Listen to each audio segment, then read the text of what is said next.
언니, 대관료랑 식대 포함된 잔금이에요. 고마워요. 신우이가 3,250만 원이 적힌 호텔 계산서를 당연하다는 듯 제게 내밀었습니다. 제가 왜요? 그 한마디가 화려한 파티장을 얼어붙게 만들었습니다. 5년간 착한 며느리로 살아온 저는 그날 모든 것을 버리고 집을 나왔습니다. 그리고 하루 종일 울려대는 시댁의 부재중 전화 90통을 끝으로 한 여인의 치밀하고 통쾌한 반격이 펼쳐집니다. 오늘의 사연 시작합니다. 오늘도 함께 해주셔서 감사합니다. 구독과 좋아요를 눌러주시면 여러분에게 행운이 가득 찾아올 거예요. 오늘 하루도 행복하고 기쁜 일만 가득하시길 바랍니다. 세상 모든 사연을 정성스레 녹여내서 전하는 꼬순이네입니다. 저희 영상은 실화 바탕의 재구성 또는 창작된 시나리오를 바탕으로 제작되었으며 시각적인 몰입감을 위해 AI 생성 이미지를 활용했습니다. 따뜻한 마음으로 시청해 주시면 감사하겠습니다. 최고급 호텔 연회장 천장에 달린 거대한 샹들리에가 눈이 부시도록 황금빛을 쏟아내고 있었습니다. 유리 장식들이 반짝반짝 빛나니 그야말로 궁궐이 따로 없었습니다.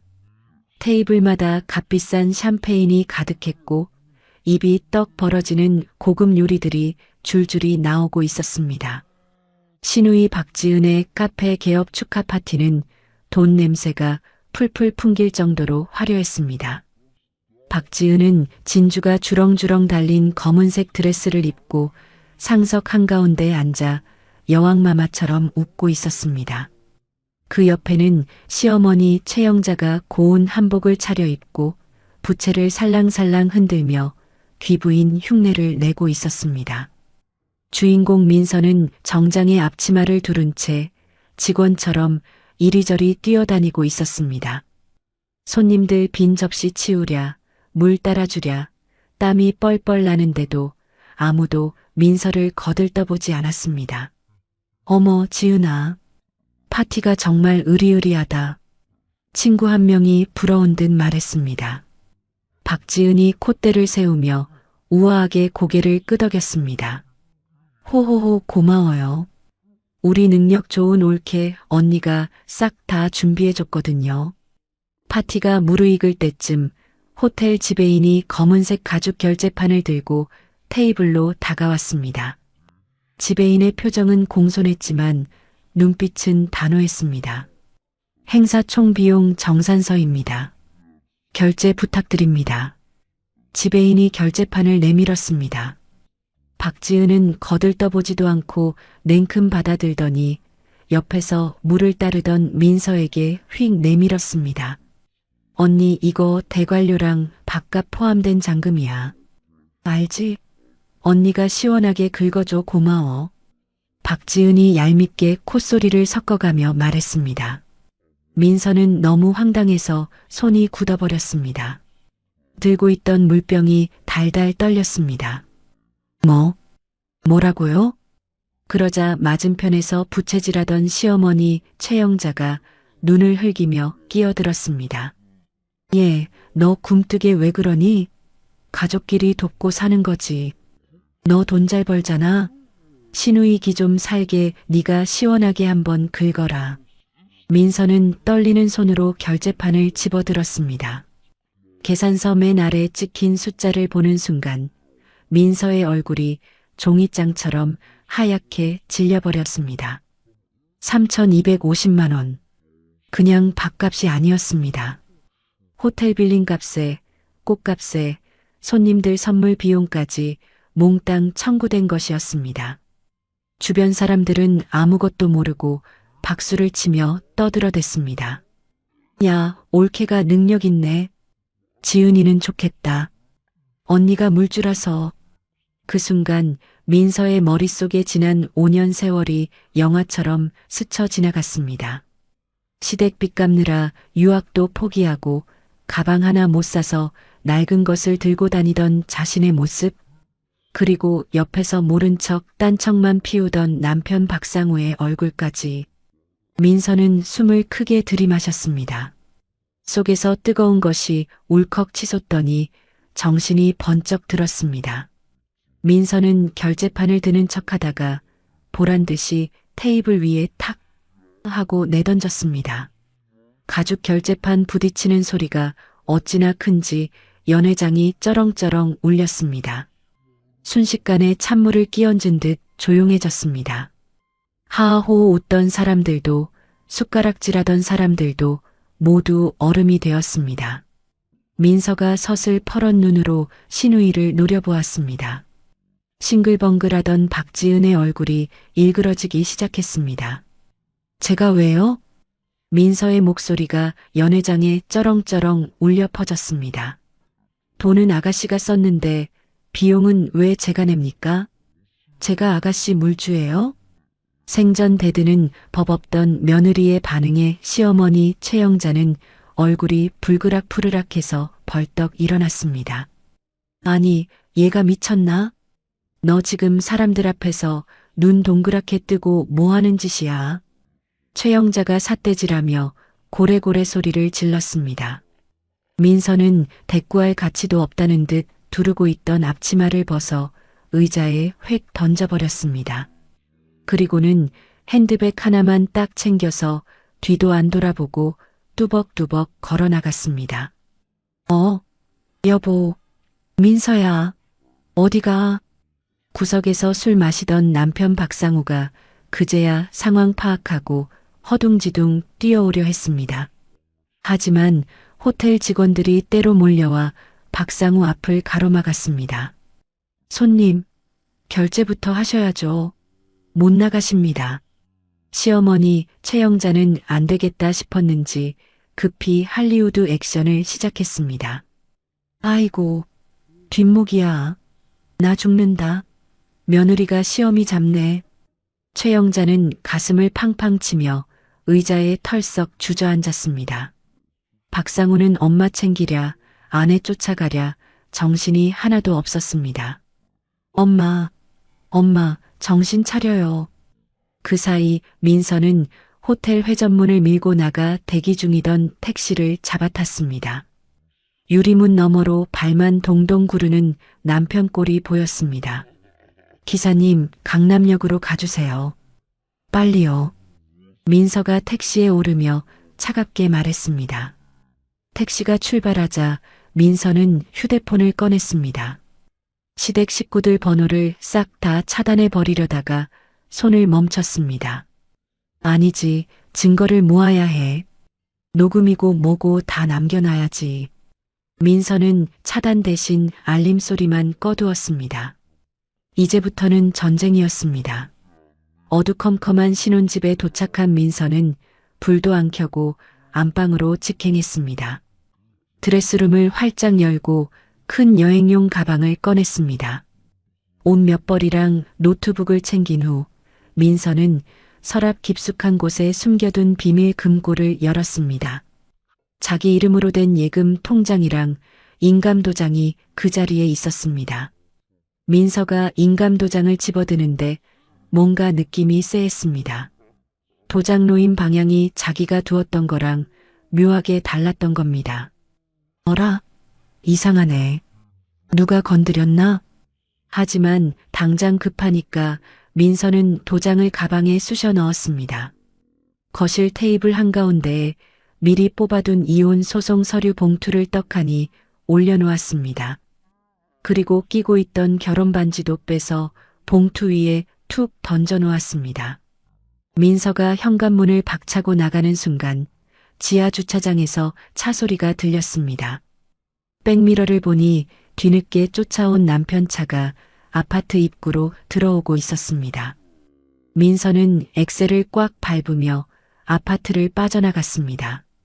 백미러 속으로 멀어지는 신혼집을 보며 민서가 입술을 깨물고 중얼거렸습니다. 그래, 이제부터 진짜 시작이야. 호텔을 빠져나온 지 3시간이 흘렀습니다. 도심 외곽의 조용한 비즈니스 호텔 로비는 차분한 분위기였습니다. 민서는 체크인을 마치고 방으로 올라갔습니다. 방문을 열고 들어서자마자 민서는 짐을 풀기도 전에 노트북을 켰습니다. 책상 위에 놓인 생수 한 병을 뚜껑을 따자마자 단숨에 들이켰습니다. 속이 타들어가는 것처럼 목이 말랐기 때문입니다. 휴대폰 화면이 쉴 새 없이 깜빡이고 있었습니다.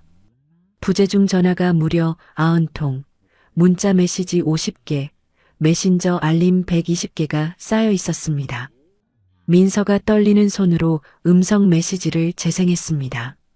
시어머니 최영자의 앙칼진 목소리가 스피커를 찢을 듯이 울려 나왔습니다.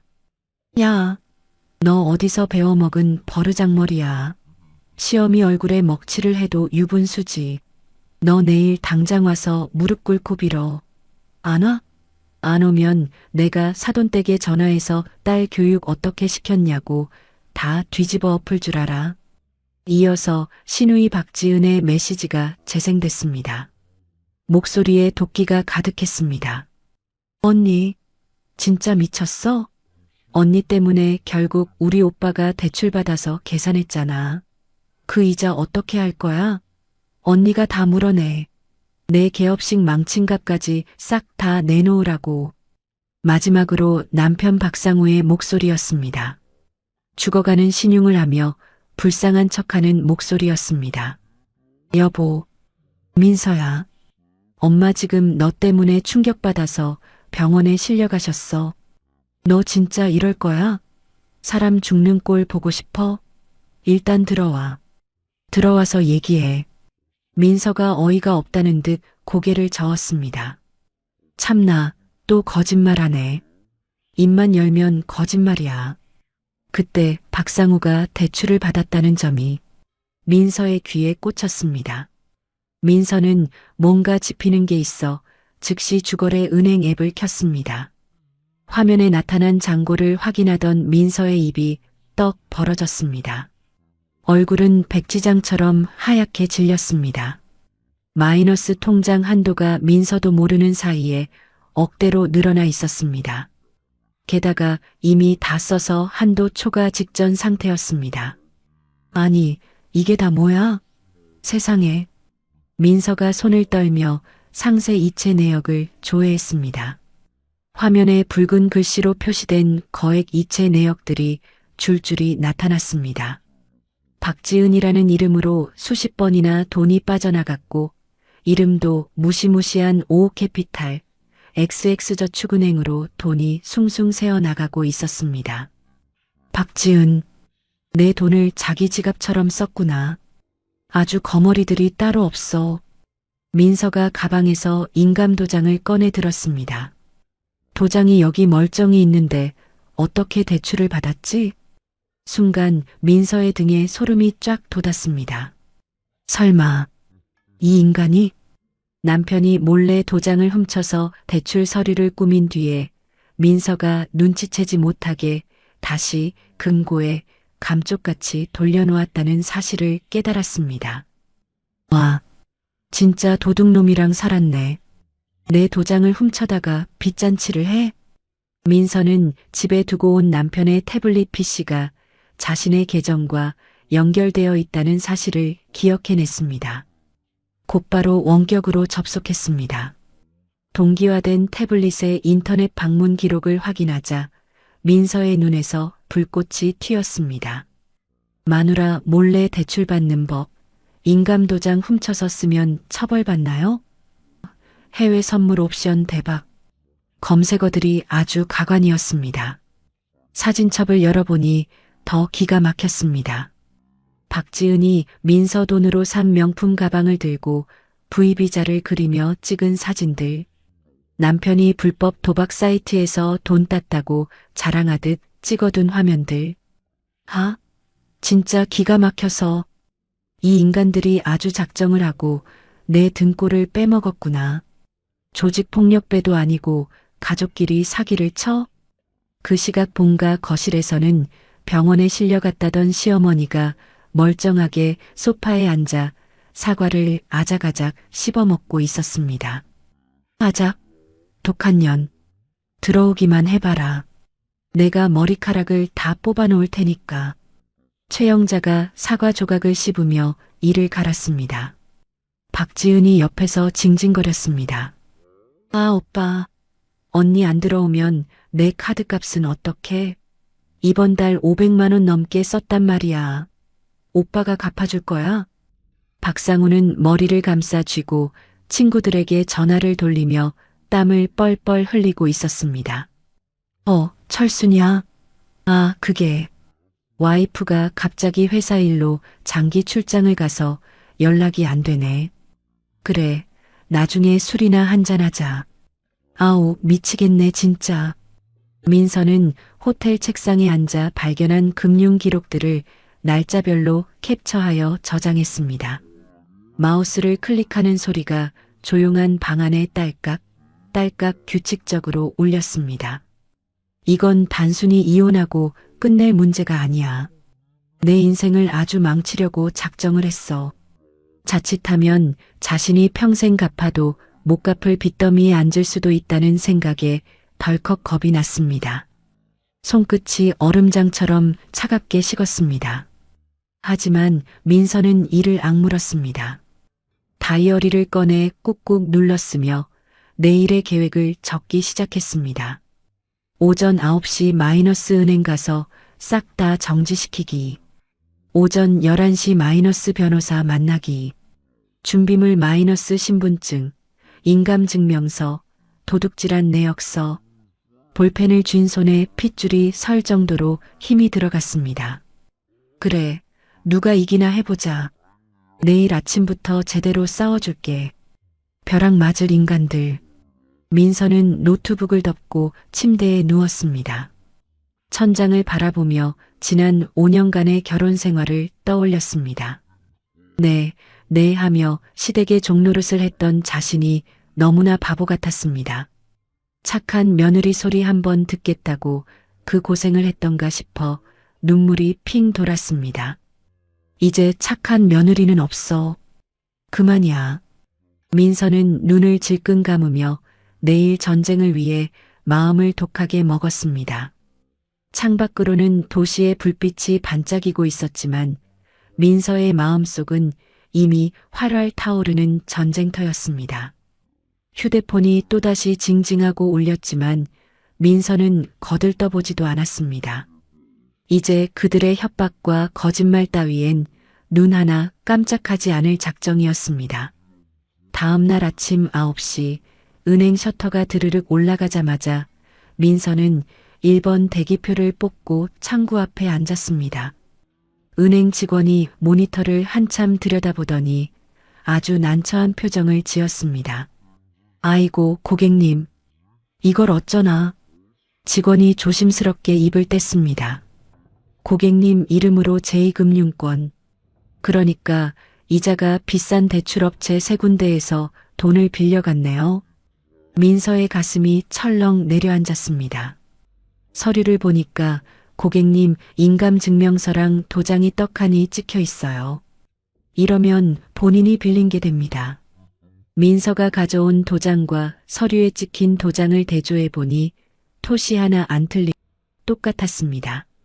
남편이란 작자가 아내 몰래 도장을 훔쳐다가 도둑질을 한 게 확실했습니다. 민서가 입술을 파르르 떨며 단호하게 말했습니다. 이건 도둑질이에요. 제가 한 게 아닙니다. 남편이 제 몰래 훔쳐가서 찍은 거라고요. 은행을 나선 민서는 분을 사기며 곧바로 구청 무료 법률 상담센터로 달려갔습니다. 복도 끝에 있는 허름한 상담실 문을 쾅쾅 두드렸습니다. 문이 열리자 컵라면으로 끼니를 때우던 이혼 전문 변호사 한승규가 귀찮다는 듯 젓가락을 물고 민서를 쳐다봤습니다. 후루룩. 아, 예. 들어오세요. 무슨 일 때문에 오셨습니까? 민서가 준비해온 금융거래 내역이랑 억울한 사정을 주섬주섬 꺼내 놓았습니다. 한승규는 젓가락을 탁 내려놓고 안경을 고쳐 쓰더니 서류를 꼼꼼히 훑어봤습니다. 거참. 이거 상황이 아주 심각하네요. 한승규의 장난기 어린 표정이 싹 사라졌습니다. 잘 들으세요. 남편이 도장을 훔쳐갔다는 걸 증명 못하면 말짱 꽝입니다. 법원에서는 부부는 한 몸이다 해서 남편이 쓴 돈을 아내가 반반 갚으라고 할 겁니다. 민서의 얼굴이 돌처럼 굳어졌습니다. 네, 제가 안 빌렸는데도요? 네, 억울해도 법이 그래요. 도장이 원래 있던 자리에 있었잖아요. 그럼 남편이 몰래 훔쳐다가 쓰고 다시 감쪽같이 제자리에 갖다 놨다는 증거가 있어야 해요. 안 그러면 남편이 아내가 쓰라고 줬다고 우기면 그만이거든요. 민서가 책상을 짚으며 다급하게 물었습니다. 그럼 제가 뭘 가져오면 됩니까? 확실한 물증만 있으면 그 인간들 잡을 수 있나요? 한승규는 민서의 이글거리는 눈빛을 보고 고개를 끄덕였습니다. 녹음이 필요합니다. 남편이 도장을 훔치라고 지시받거나 몰래 훔치는 상황이 담긴 목소리나 영상, 그게 있으면 꼼짝 못하게 만들 수 있습니다. 상담실을 나온 민서는 머리를 굴렸습니다. 과거 남편이 술에 잔뜩 취해서 떠들었던 말이 번개처럼 스쳐 지나갔습니다. 으하, 우리 엄마가 시키는 대로 투자하면 대박 난다니까. 엄마 말이 법이야.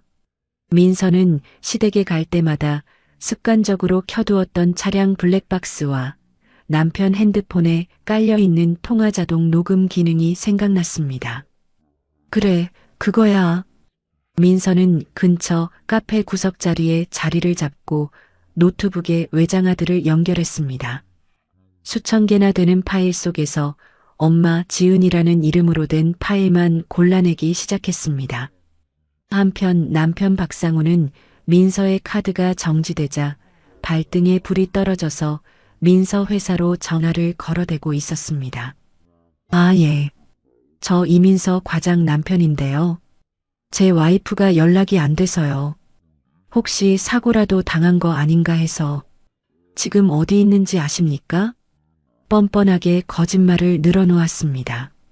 회사 동료한테 남편이 전화했다는 문자를 받은 민서는 화들짝 놀라 휴대폰 위치 추적 기능을 껐습니다. 어림없지. 내가 어디 있는지 죽어도 모를 거다. 이어폰을 꽂고 수백 개의 파일을 듣던 민서의 귀에 드디어 기다리던 그 목소리가 들려왔습니다. 악마 같은 시어머니가 남편에게 지시하는 목소리였습니다. 야, 상우야. 민서 잠들면 몰래 금고 열어서 도장 꺼내와. 얼른 서류에 찍고 바로 다시 넣어두면 귀신도 모른다. 알았지? 민서의 손이 부들부들 떨렸습니다. 이어서 철없는 시누이 박지은의 목소리도 들려왔습니다. 오빠, 근데 언니 도장으로 대출받은 거 걸리면 어떡해? 감옥 가는 거 아니야? 야, 걱정 마. 그냥 언니가 해줬다고 우겨. 부부끼린데 뭐 어쩔 거야? 찾았다. 민서가 주먹을 꽉 쥐며 작게 중얼거렸습니다. 딱 걸렸어. 너희들 이제 다 죽었어. 민서는 떨리는 손으로 그 녹음 파일들을 따로 저장했습니다. 이제 단순한 이혼 소송 정도가 아니었습니다. 남편을 감옥에 보낼 수 있는 결정적인 무기가 손에 들어온 것입니다. 민서는 비장한 표정으로 한승규 변호사에게 문자를 보냈습니다. 변호사님, 증거 찾았습니다. 빼도 박도 못할 증거예요. 이혼은 물론이고 형사 고발까지 둘 다 진행합니다. 답장이 총알같이 날아왔습니다. 오케이. 일단 사무실로 오세요. 자료 검토해보고 바로 작전 짭시다. 민서는 노트북을 탁 덮고 카페를 나섰습니다. 발걸음이 구름 위를 걷는 것처럼 가벼웠습니다. 이제 시작이었습니다. 가족이라는 가면을 쓰고 자신을 뜯어먹으려던 시댁 식구들에게 피눈물을 흘리게 해줄 시간이었습니다. 택시를 타며 민서는 창밖을 바라봤습니다. 어제까지만 해도 지옥 같던 도시의 풍경이 이제는 희망차게 보였습니다. 민서의 입가에 서늘한 미소가 번졌습니다. 어디 한번 끝까지 가보자고. 본격적으로 증거를 모으기 시작한 지 3일째 되는 날, 호텔 방은 어느새 작전 상황실처럼 변해 있었습니다. 벽면에는 민서가 뽑아놓은 금융거래 내역서랑 누가 누구한테 돈을 보냈는지 그린 그림이 줄줄이 붙어 있었습니다. 책상 위에는 노트북이랑 외장하드, 그리고 깨알같이 적은 메모지들이 수북하게 쌓여 있었습니다. 민서는 이어폰을 귀에 꽂고 3년치 통화 녹음 파일 전체를 빠르게 듣고 있었습니다. 나쁜 짓을 꾸미는 내용이 나올 때마다 초 단위로 받아 적었습니다. 13분 42초. 옳지. 여기서 시어머니가 도장 훔쳐오라고 시키네. 민서가 입술을 깨물며 키보드를 두드렸습니다. 엑셀 파일에는 날짜, 장소, 무슨 말을 했는지, 돈 얼마 뺐는지가 척척 정리되기 시작했습니다. 남편의 카드 내역을 뚫어져라 보던 민서가 책상을 탕 치며 소리쳤습니다. 와, 진짜 벼락 맞을 인간들 아니야? 충격적인 사실을 발견했기 때문입니다. 시어머니가 임플란트, 그러니까 이빨에 넣은 비용 500만 원이랑 시누이가 해외여행 가서 펑펑 쓴 300만 원이 민서 대출 통장에서 빠져나간 날짜랑 딱 맞아떨어졌습니다. 내 빚으로 시어머니 이빨 해놓고 시누이는 해외여행을 가? 아주 내 등골을 빼먹었구나. 빼먹었어.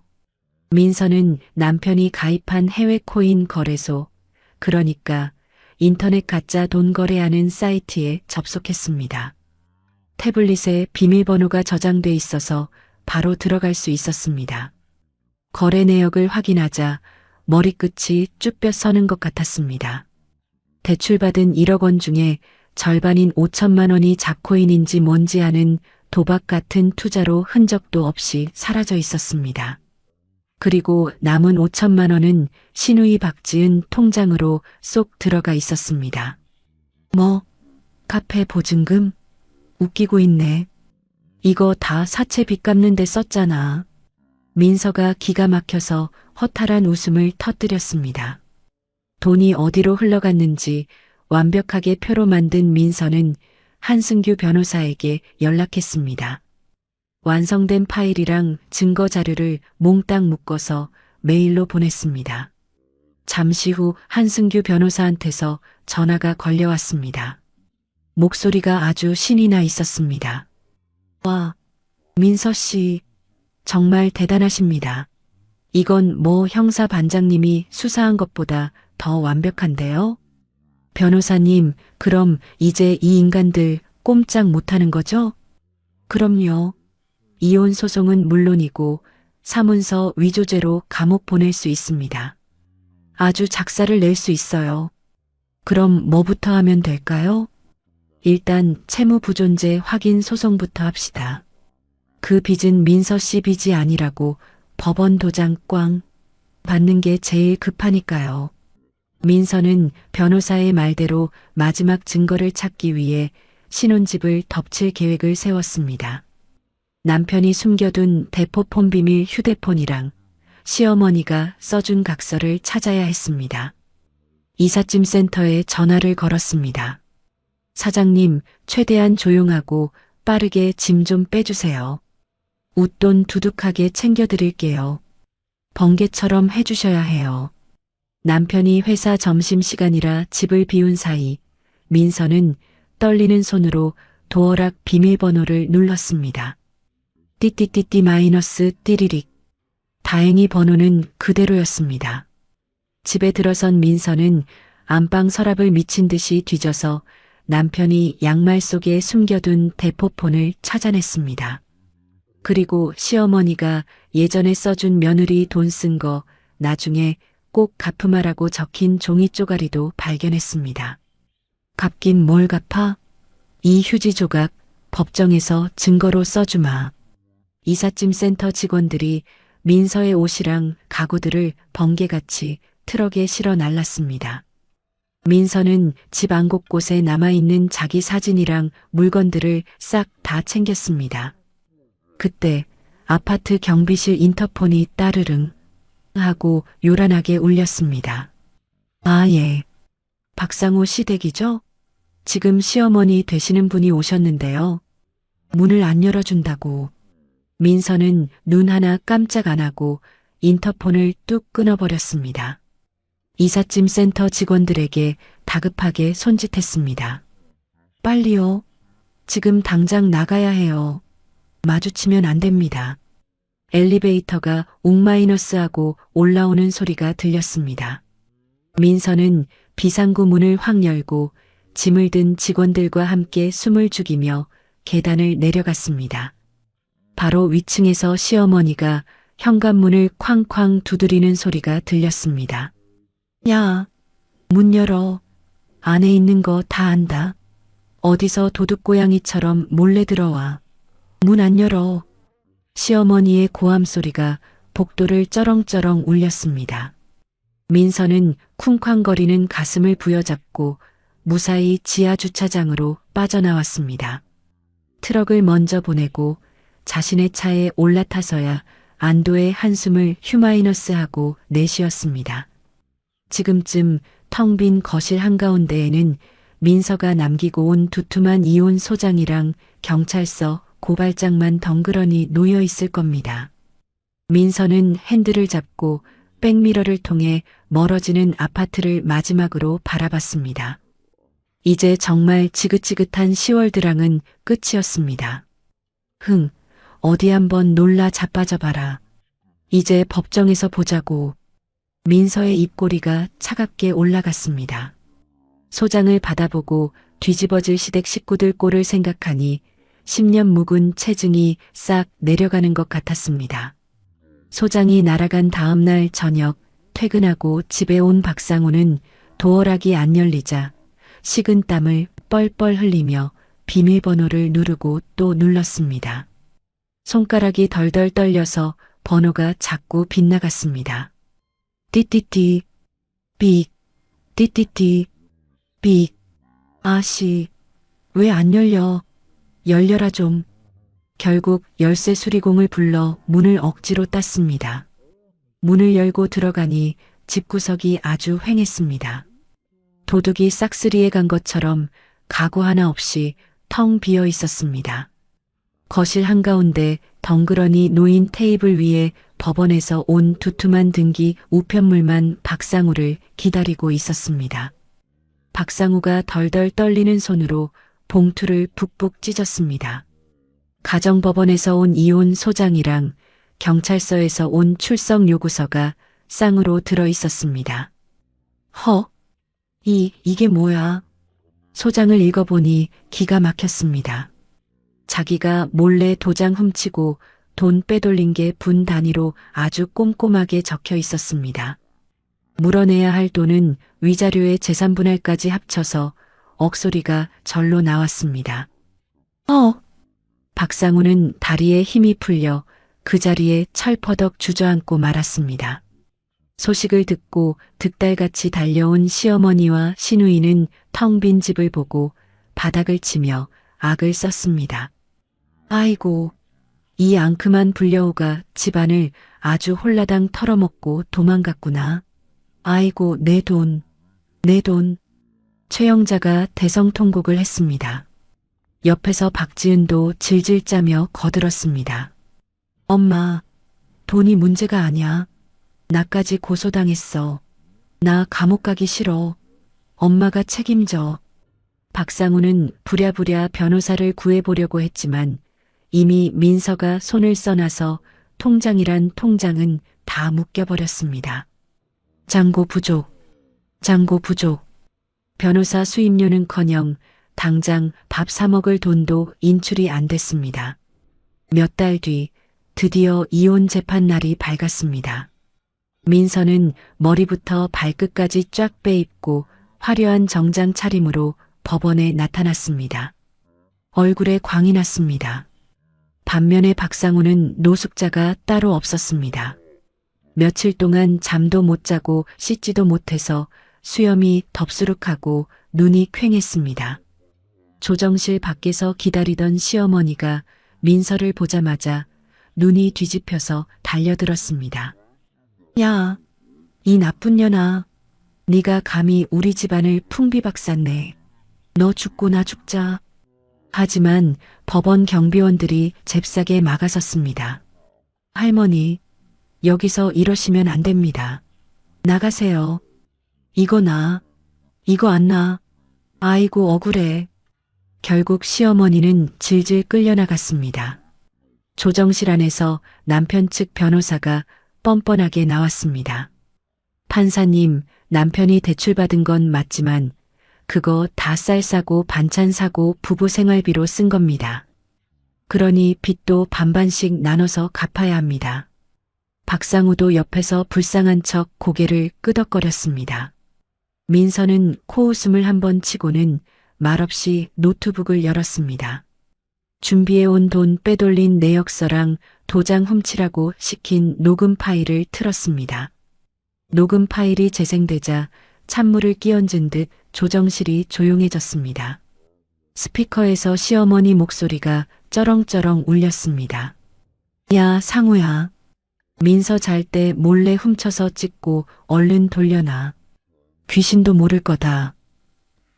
남편 측 변호사는 얼굴이 홍당무가 돼서 말도 제대로 못했습니다. 그게, 이건 어떻게 녹음된 겁니까? 민서가 아주 차분하고 똑 부러지게 대답했습니다. 제 차 블랙박스랑 남편 전화기에 다 녹음된 겁니다. 아주 합법적인 증거죠. 판사님은 증거를 보더니 딱 판결을 내렸습니다. 피고 박상우 씨, 아내 몰래 도장을 훔쳐 쓴 건 명백한 범죄입니다. 판사봉을 땅 두드렸습니다. 이혼하시고 위자료 왕창 물어주시고 이 빚은 전부 남편 박상우 씨가 혼자 다 갚으세요. 부인한테는 책임 없습니다. 결국 1심 재판에서 민서는 완벽하게 이겼습니다. 돈 한 푼 안 갚아도 되고 오히려 위자료까지 두둑하게 받게 되었습니다. 한편 경찰서에서도 연락이 왔습니다. 박상우가 문서 위조하고 사기친 게 인정돼서 검찰로 넘겨져 재판을 받게 생겼다는 겁니다. 민서는 판결문을 받아들고 법원을 나서며 쭈그리고 앉아있는 박상우에게 다가갔습니다. 여보, 아니 박상우 씨, 이건 돈 문제 해결한 거고 감옥 가는 재판은 이제 시작인 거 알지? 콩밥 먹을 준비나 해. 민서가 귀에 대고 얼음장처럼 차갑게 속삭였습니다. 박상우는 돈도 잃고 감옥도 가게 생겼으니 공포에 질려 바닥에 주저앉아 엉엉 울었습니다. 민서야, 여보, 내가 잘못했어. 제발 한 번만 살려줘. 밖에서 기다리던 시어머니도 민서 다리를 부여잡고 통곡을 했습니다. 아가, 며느라, 내가 늙어서 노망이 났나 보다. 제발 고소 좀 취하해다오. 우리 아들 감옥 가면 안 된다. 민서는 바짓가랑이 잡은 손을 탁 쳐내고 눈길도 안 주고 대기하던 택시에 탔습니다. 기사님, 출발해 주세요. 그때 한승규 변호사가 신이 나서 전화를 걸어왔습니다. 축하합니다. 완벽한 승리입니다. 저쪽 집안 아주 초상집이 났습니다. 이제 형사 재판 결과만 기다리면 됩니다. 민서는 차창 밖으로 지나가는 풍경을 바라보며 가슴 깊은 곳에서 뜨거운 숨을 토해냈습니다. 휴, 지긋지긋했던 시댁이랑 법적으로 완전히 남남이 된 것입니다. 하지만 아직 끝난 게 아니었습니다. 내 명예를 더럽힌 것들, 사람들 앞에서 망신을 줘야 진짜 끝이지. 민서는 주먹을 꽉 쥐었습니다. 재판이 끝나고 딱 한 달이 지났습니다. 민서는 회사에서 일 잘한다고 소문이 나서 승진 후보 명단에 이름을 올렸습니다. 지옥 같던 시간도 지나고 이제야 좀 살만하다 싶었습니다. 어느 날 아침 출근길이었습니다. 회사 정문 앞이 장터처럼 시끌벅적했습니다. 쇳소리가 나는데 이게 무슨 소리야? 민서가 발걸음을 멈췄습니다. 찬바람이 쌩쌩 부는 회사 정문 앞에서 꽹과리 소리가 깽 하고 요란하게 울려 퍼지고 있었습니다. 사람들이 구름대처럼 모여 있고 그 한가운데에 시어머니 최영자가 서 있었습니다. 최영자는 몸체만한 빨간 피켓을 목에 걸고 고래고래 소리를 지르고 있었습니다. 피켓에는 대기업 며느리가 시댁 등쳐먹고 아들 감옥 보냈다. 폐륜녀를 고발한다. 라고 대문짝만하게 적혀 있었습니다. 옆에서는 마스크로 얼굴을 가린 시누이 박지은이 지나가는 사람들한테 전단지를 마구 뿌리고 있었습니다. 이거 보세요. 우리 오빠 감옥 보낸 여자예요. 얼굴 좀 보세요. 전단지에는 민서 얼굴을 교묘하게 오려붙인 가짜 사진이 박혀 있었습니다. 출근하던 동료들이 수군거리며 힐끗거렸습니다. 어머, 저거 이민서 과장 아니야? 세상에 시댁 돈을 떼먹었대? 사람이 다시 보이네. 민서는 얼굴이 불덩이처럼 달아올랐습니다. 쥐구멍이라도 있으면 숨고 싶은 심정이었습니다. 하지만 민서는 이를 꽉 깨물고 고개를 뻣뻣하게 들었습니다. 내가 죄 지은 거 없어. 당당하게 가자. 민서는 도망치지 않고 로비로 들어갔습니다. 사무실에 앉았지만 상황은 더 나빠졌습니다. 인터넷 익명 게시판에 우리 회사 독사 며느리라는 글이 올라와서 난리가 난 겁니다. 내용은 전부 새빨간 거짓말이었습니다. 시댁은 천사인데 며느리가 마녀라는 소설이었습니다. 댓글에는 저런 여자는 잘나야 한다. 무섭다라는 악플이 줄줄이 달렸습니다. 그때 감사팀장이 민서를 불렀습니다. 이 과장, 이게 무슨 망신입니까? 감사팀장이 책상을 탁 치며 으름장을 놓았습니다. 회사 이미지 깎아먹는 거 안 보입니까? 이거 해결 못하면 승진은커녕 징계감이에요. 알아서 하세요. 설상가상으로 라이벌인 옆팀 팀장은 신이 났습니다. 아유, 이 과장 큰일 났네. 프로젝트는 내가 맡을 테니까 신경 쓰지 마요. 하며 약을 올리고 상사한테 가서 민서 욕을 해댔습니다. 민서는 억울해서 미칠 것 같았습니다. 화장실 칸에 들어가서 입을 틀어막고 엉엉 울었습니다. 하지만 이내 수도꼭지를 틀어 찬물로 세수를 팍팍 했습니다. 거울 속에 자신을 노려보며 다짐했습니다. 안 돼. 여기서 울면 지는 거야. 저 인간들이 원하는 게 바로 내가 무너지는 거라고. 민서는 눈물을 쓱 닦고 전투 모드로 돌변했습니다. 감정적으로 싸우면 안 됩니다. 증거를 남겨야 합니다.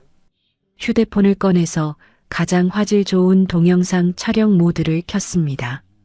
점심시간 민서는 시어머니가 꽹과리를 치고 있는 정문으로 뚜벅뚜벅 걸어 내려갔습니다. 표정 하나 안 변하고 휴대폰을 들어 시위 장면이랑 피켓 내용을 꼼꼼하게 찍었습니다. 시어머니는 민서가 나타나자마자 기다렸다는 듯이 바닥에 벌러덩 드러누웠습니다. 아이고, 나 죽네. 며느리가 시어미 때려잡네. 사람 살려요. 아주 동네방네 떠나가라 통곡을 하며 발버둥을 쳤습니다. 민서는 눈 하나 깜짝 안 하고 시어머니 귀에 대고 나지막하게 속삭였습니다. 어머님, 연기 그만하세요.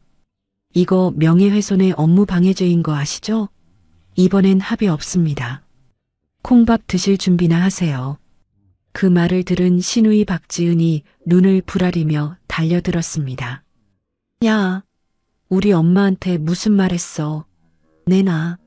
그 핸드폰 내놓으라고. 박지은이 민서의 휴대폰을 뺏으려고 팔을 휘둘렀습니다. 민서는 가볍게 피하며 싸늘하게 쏘아붙였습니다. 너도 공범이야. 카페 말아먹은 걸로 부족하니? 전과자 되고 싶어서 환장했어? 구경하던 사람들이 하나둘씩 스마트폰을 꺼내 들었습니다. 어머, 저 할머니 헐리우드 액션이네. 시누이가 더 무서워. 사람들이 시어머니의 과한 행동을 찍어대기 시작하자 기세등등하던 시댁 식구들이 당황해서 쭈뼛거렸습니다. 사무실로 돌아온 민서는 바로 한승규 변호사한테 전화를 걸었습니다. 변호사님, 회사 게시판에 해명글 올릴 겁니다. 법적으로 꼬투리 못 잡게 딱 검토해 주세요. 좋습니다. 이름은 밝히지 말고 회사를 위해서라는 걸 강조하세요. 팩트만 딱딱 적으시고요. 민서는 사내 게시판을 열었습니다. 그동안 준비해뒀던 사기꾼 남편 판결문이랑 욕쟁이 시어머니 녹취록을 바탕으로 반박문을 쓰기 시작했습니다. 키보드 두드리는 소리가 타다닥, 타다닥 하고 비장하게 사무실을 울렸습니다. 마치 기관총을 쏘는 소리 같았습니다.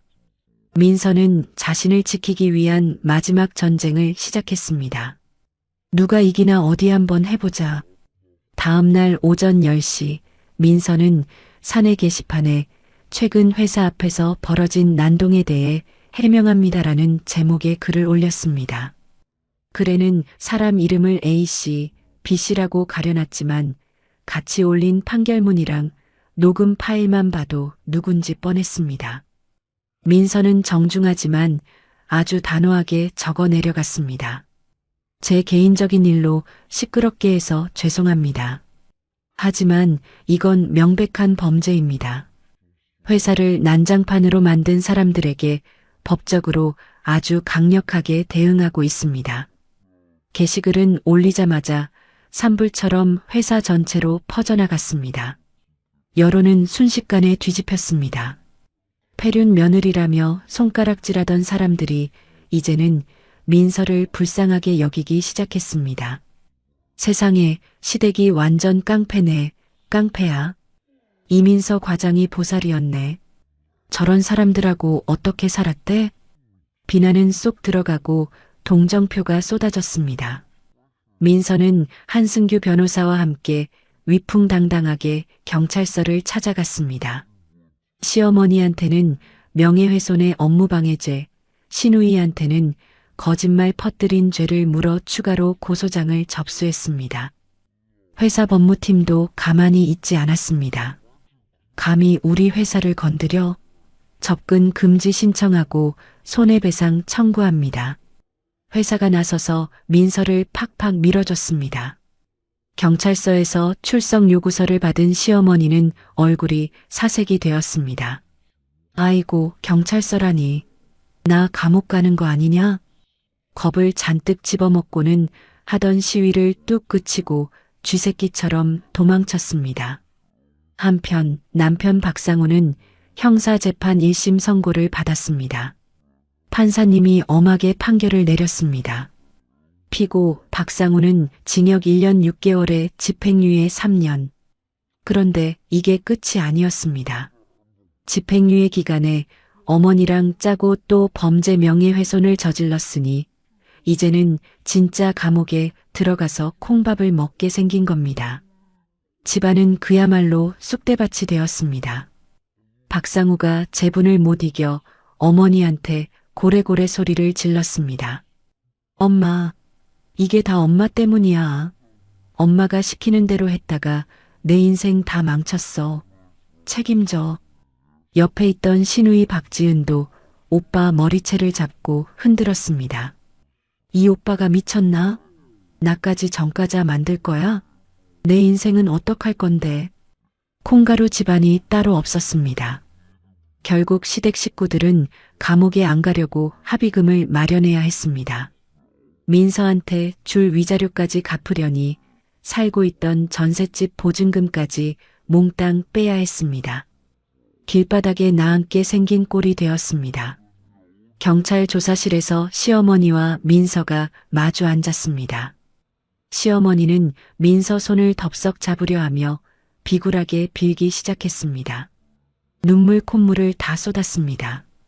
아가, 민서야, 내가 늙어서 노망이 났나 보다. 제발 한 번만 받아오. 우리 아들 감옥 가면 안 된다. 응? 민서는 더러운 거라도 묻은 것처럼 손을 탁 뿌리치고 싸늘하게 내려다봤습니다. 어머님, 연기 그만하세요. 역겨워요. 법대로 처벌받으세요. 합의는 절대 없습니다. 옆에 있던 시누이 박지은은 살겠다고 가족을 팔아넘겼습니다. 언니, 사실 다 엄마랑 오빠가 시킨 거예요. 전 아무것도 몰랐어요. 진짜예요. 민서는 코웃음을 치며 차갑게 외면했습니다. 너도 똑같아. 징징거리지 말고 죗값이나 받아. 결국 시어머니와 시누이는 벌금 왕창 물고 사회봉사 명령까지 받았습니다. 전세 보증금 다 날리고 곰팡이 핀 좁은 단칸방 월세로 쫓겨나는 신세가 되었습니다. 회사의 오해는 말끔히 풀렸습니다. 민서를 몰아내려던 라이벌 팀장은 거짓말하고 정치질한 게 들통나서 저기 멀리 지방 한직으로 쫓겨났습니다. 꽃이다. 사람들이 수군거렸습니다. 민서는 회사 동료들한테 격려와 사과를 받으며 무너졌던 평판을 더 단단하게 다졌습니다. 이 과장님, 오해해서 정말 미안했어요. 와, 진짜 강단 있으시다. 존경해요. 모든 법적 절차가 마무리되던 날, 민서는 박상우에게 마지막 문자를 보냈습니다. 야, 박상우. 다시는 내 눈에 띄지 마. 그땐 정말 국물도 없을 줄 알아. 전송 버튼을 누르고는 시댁 식구들 번호를 차단 목록에서조차 완전히 삭제해버렸습니다. 휴대폰 속에서 그들의 장례식을 치러버린 겁니다. 경찰서를 나서는 민서의 등 뒤로 서로 내 탓이라며 악을 쓰는 시댁 식구들의 비참한 목소리가 멀어졌습니다. 너 때문이야. 엄마 때문이라니까. 민서는 뒤도 돌아보지 않고 뚜벅뚜벅 걸어갔습니다. 발걸음이 날아갈 듯 가벼웠습니다. 이제 정말 지긋지긋한 과거를 끊어내고 새로운 인생이 시작되는 순간이었습니다. 어느덧 계절이 2번 바뀌었습니다. 민서는 회사에서 일 처리를 똑소리나게 잘해서 최연소 마케팅 팀장으로 승진했습니다.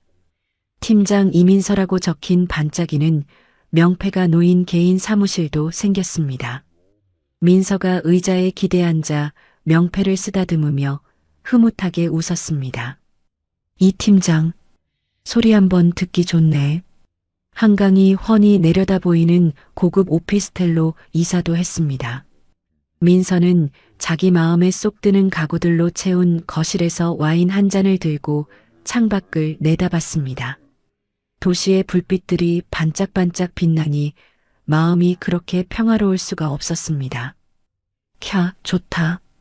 이게 사람 사는 거지. 주말 아침 민서는 알람 소리 없이 느긋하게 눈을 떴습니다. 예전 같으면 시댁에서 밥하러 와라, 제사 준비해라 전화통에 불이 났을 텐데 이제는 휴대폰이 잠잠했습니다. 민서는 요가 매트를 쫙 펼치고 몸을 쭉쭉 늘렸습니다. 아이고 시원하다. 뼈마디가 다 풀리네. 민서는 다이어리를 펼쳤습니다. 예전에는 시어머니 생신상 차리기, 남편 보약 지어주기 같은 걸 적었지만 이제는 싹 지워버렸습니다. 그 자리에 스페인어 배우기, 나 혼자 유럽 여행 가기 같은 꿈꾸던 일들을 꾹꾹 눌러 썼습니다. 시댁 경조사? 그게 뭐죠? 먹는 건가요? 호호. TV 뉴스에서는 가족끼리 명예 도용해서 사기치는 범죄에 대해 떠들고 있었습니다. 민서는 무심하게 채널을 휙 돌려버렸습니다. 이제 나랑은 상관없는 얘기지. 지들끼리 지지고 볶든 말든. 어느 날 백화점 푸드코트에 밥을 먹러 갔다가 우연히 시어머니를 봤습니다.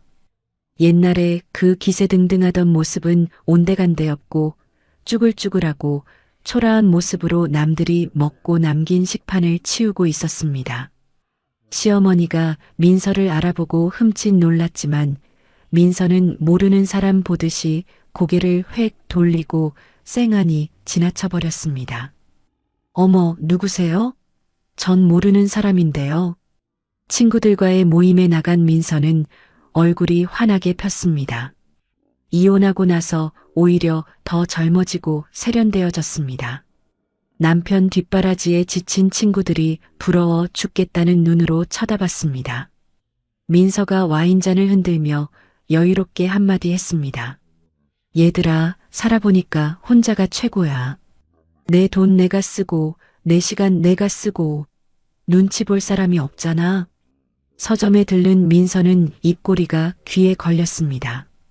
자신이 쓴 책 착한 며느리는 사표를 냅니다가 베스트셀러, 그러니까 제일 잘 팔리는 책 코너에 딱 진열되어 있었기 때문입니다. 어머, 내 책이 또 다 팔렸네. 퇴근길에는 자신을 도와주었던 한승규 변호사를 만나서 근사한 저녁을 샀습니다. 이제는 변호사와 의뢰인이 아니라 마음 통하는 친구로 지내기로 했습니다. 변호사님 덕분에 제가 새 인생 살아요. 건배. 늦은 밤 민서는 혼자 떠나는 스페인행 비행기 표를 예매했습니다. 설레는 마음으로 커다란 여행 가방에 짐을 싸기 시작했습니다. 짐을 다 싼 민서는 텅 빈 네 번째 손가락을 바라봤습니다. 결혼 반지를 뺀 자리가 허전하기는커녕 날아갈 듯 가벼웠습니다. 민서는 그 자리에 자기가 번 돈으로 산 반짝이는 다이아몬드 반지를 꼈습니다. 이건 내가 나한테 주는 선물이야. 고생했다, 민서야.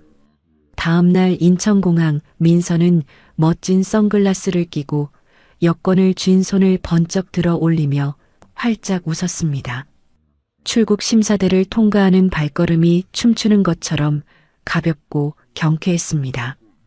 비행기가 하늘로 날아오르고 창밖으로 멀어지는 서울을 내려다보며 민서는 손을 흔들었습니다. 안녕. 지긋지긋했던 내 과거야. 다신 보지 말자. 맛있는 기내식이 나오고 민서는 화이트 와인 한 잔을 시켜서 구름 위에서 건배를 했습니다. 치어스? 민서는 노트북을 열어 여행 브이로그를 찍기 위해 카메라를 켰습니다. 화면 속에 비친 민서의 얼굴은 자신감이 넘쳐 흘렀습니다. 여러분, 지금부터 진짜 이민서의 인생이 시작됩니다. 기대해 주세요. 더 이상 누군가의 아내도 며느리도 아닌 온전한 나로서 반짝반짝 빛나고 있었습니다. 비행기가 구름 위로 솟구쳐 오르며 민서의 앞날이 저 푸른 하늘처럼 뻥 뚫려 있을 거라는 걸 보여주었습니다. 여행지에서 찍은 아름다운 사진들이 파노라마처럼 차르륵 지나갔습니다. 당신의 삶의 주인은 바로 당신입니다. 그렇게 통쾌하고 시원한 이야기는 막을 내렸습니다. 이민서의 이야기는 우리에게 중요한 메시지를 전합니다. 때로는 참는 것이 미덕이라 여겨지지만 자신의 존엄과 권리를 지키기 위해 용기 있게 맞서야 할 순간이 있습니다. 민서는 5년간 착한 며느리로 살아왔지만 결국 자신만이 자신을 지킬 수 있다는 진실을 깨달았습니다. 그녀는 감정이 아닌 증거와 법으로 맞섰고 치밀한 준비와 끝까지 포기하지 않는 의지로 승리를 쟁취했습니다. 누군가의 딸, 아내, 며느리이기 전에 우리는 모두 소중한 개인입니다. 타인의 행복을 위해 자신을 희생하는 것이 사랑이라 착각해서는 안 됩니다. 진정한 행복은 자신의 가치를 지키며 당당하게 살아갈 때 찾아옵니다. 민서처럼 새로운 출발을 꿈꾸는 모든 분들에게 응원을 보냅니다. 여러분의 인생도 여러분이 주인공입니다. 이야기를 끝까지 들어주신 분이 계시다면 잘 들었다고 댓글 하나만 남겨주세요. 감사합니다.